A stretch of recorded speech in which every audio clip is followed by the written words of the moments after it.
later. It was very important to kind of balance and re-equilibrate to the start of the Pacific.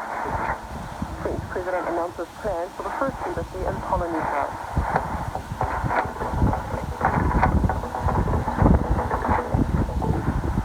A local newspaper in the Solomon Islands, the Solomon Star, has slammed the Organised Crime and Corruption Reporting Project, or OCCRP, after it was revealed that the newspaper received nearly $140,000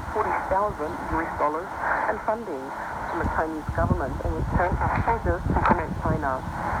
The newspaper has since published a story in response to the investigation alleging OCCRP is making unrelenting attempts to tarnish the Solomon Star. OCCRP lead editor for Pacific, Aubrey Belford, told Lydia Lewis the investigation was built off a leaked document and interviews.